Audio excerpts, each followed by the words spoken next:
Poštovani prijatelji, nalazimo se na trasi puta Lapovo-Svilajnac.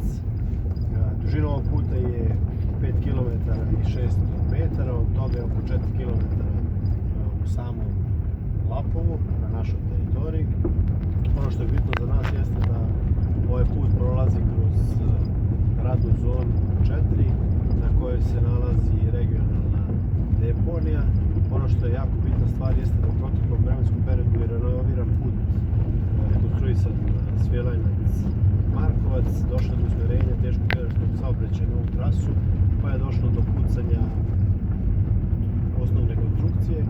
Mi nismo imali sredstva da taj put popravimo i krpimo, onda je na sastanku sa predsjednikom Republike Srbije, na kojem je prisustvovao i gospodin Mirović, napravljen jedan dogovor gdje ćemo da rekonstruišemo potpuno ovaj putni pravac.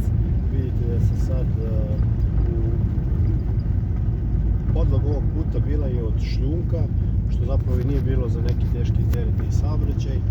Upravo su ljudi iz Puteva Srbije koji izvode ove radove, a ujedno financiraju projektnu tehničku dokumentaciju kao i nadzor, izvršili stabilizaciju podloge gdje u određenim delovima moralo da se kopa čak na dubini nekih 1,5 m kako bi se dodala dodatna kamena podloga kako se ne bi put odronio. Onda je izvršeno, onda smo mleli ovu površinu, zatim izvršeno deponiranje, a nakon toga bit će i 2 sloja asfalta.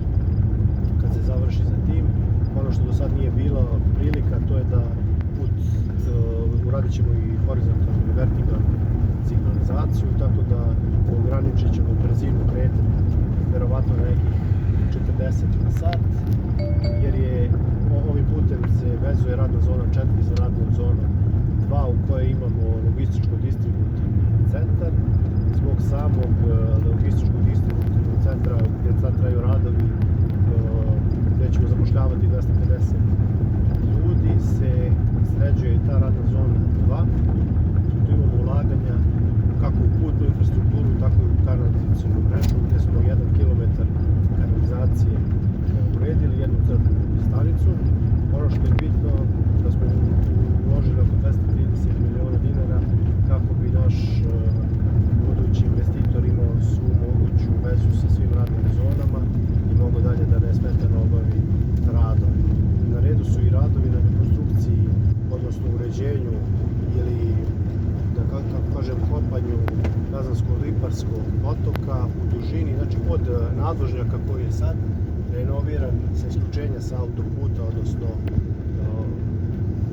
petlje Lapovo centar od 2,5 km, kroz samu radnu zonu 2 je nekih 2 km narupirano, sređeno, košeno i uređeno kako ne bi mogla voda na bilo koji način da ugrozi poslovanje logističko-distributivnog centra. Inače, glavni kanalizacioni, odnosno Kazansko-Liparski potok je glavni kanalizacioni kolektor gdje se sva voda sliva tokom obilnih padavina i dešavalo nam se nekad u ranijem periodu da to izlije do doma zdravlja. To u budućem vremenskom periodu svakako neće da bude izvodljivo. Ono što možete vidjeti sada jeste da ona nekadašnja površina se melje, zatim se valja, a onda se nanosi još jedan sloj tampona, a nakon toga ćemo imati još 2 sloja asfalta. Tako da, pored toga što je očišćeno sa strane, imat ćemo mogućnost da imamo i dodatno proširen put.